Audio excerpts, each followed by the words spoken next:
How's it going, everybody? Welcome to week 7, and this is the week we're sort of wrapping up um, the Abrahamic religions. And also this quiz 1 will kind of review both Abrahamic religions, but also kind of week 1, week 2 stuff as well. So kind of the first part of the semester, really. But yeah, this lecture, I wanted to sort of discuss about how Islam spread. We're talking world religions. How did these religions become world religions? We talked about that with Christianity, how it started in the Mediterranean, spread to Europe, and then through sort of age expansion, colonization, spread to other parts of the world. Um, Islam has a similar trajectory.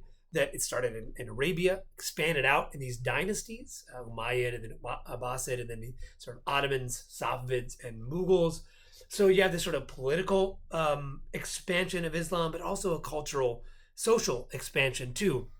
One through, as everyone's talked in their Padlets, is this the 5 pillars of Islam. That Islam isn't really that. It's not that stringent. There's not a lot of, there's not a big confirmation. You don't really need to get baptized. You just sort of have to follow these 5 ideas.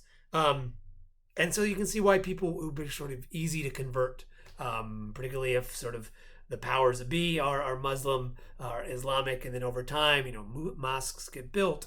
In other places, Muslim traders went other places, set up, Islamic communities, particularly Indonesia, parts of Africa, particularly East Africa, and these Islamic kingdoms. So it was a slow process, but that's how Islam spread, particularly sort of the political ways and then culturally. We talked about economically too, that there's this idea of this jizya, this tax, that if you were in a Islamic kingdom, you had to pay. You could have your own ideas and religions, but you had to pay a special tax for that. So that was that.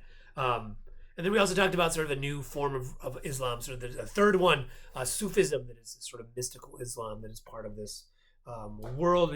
I gave you some examples of Rumi. Rumi is sort of the big figure of this, though there's a lot of Sufi poems and poets and figures. Rumi is a good one. I mean, very influential, about 12th, 13th century, from sort of northern Afghanistan, but wrote these poems of love, sort of the idea of love and devotion to Allah, God, and that you don't need mosques and texts. So you just need your own feelings, emotions.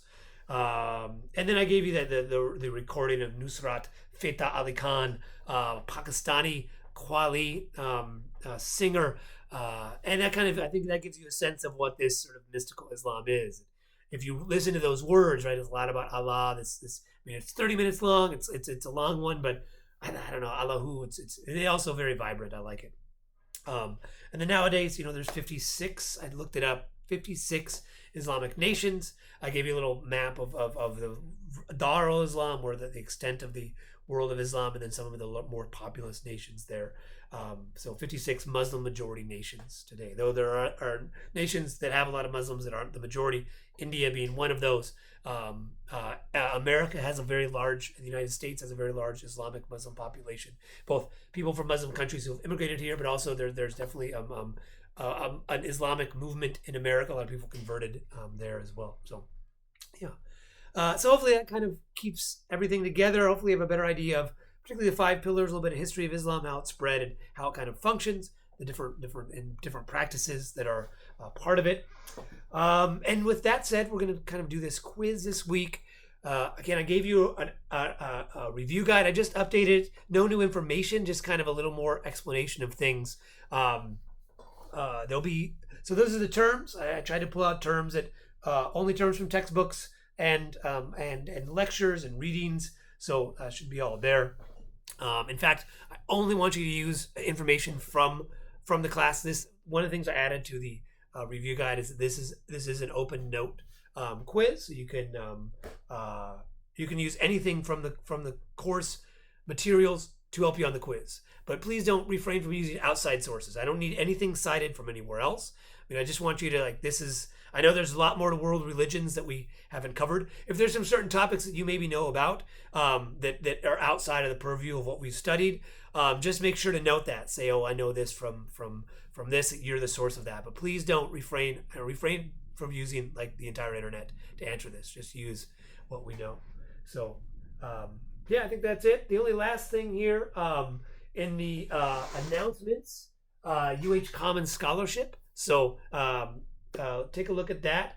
I've also put your Padlet presentation there. So take a look. If you want to learn more about the different elements of Islam. That's great too. So I think that's it. If you have any questions, let me know. And the quiz is available to take on Friday, from 8 a.m. to 11:55 p.m. Great. In the sections are maps, geography, fill in the blank. There'll be a word bank. You just fill it in there, and then matching, and then the short response will be 2 questions, and again, just sort of more reflective questions of what we've learned about religion thus far. So, all right. Have a good rest of your week.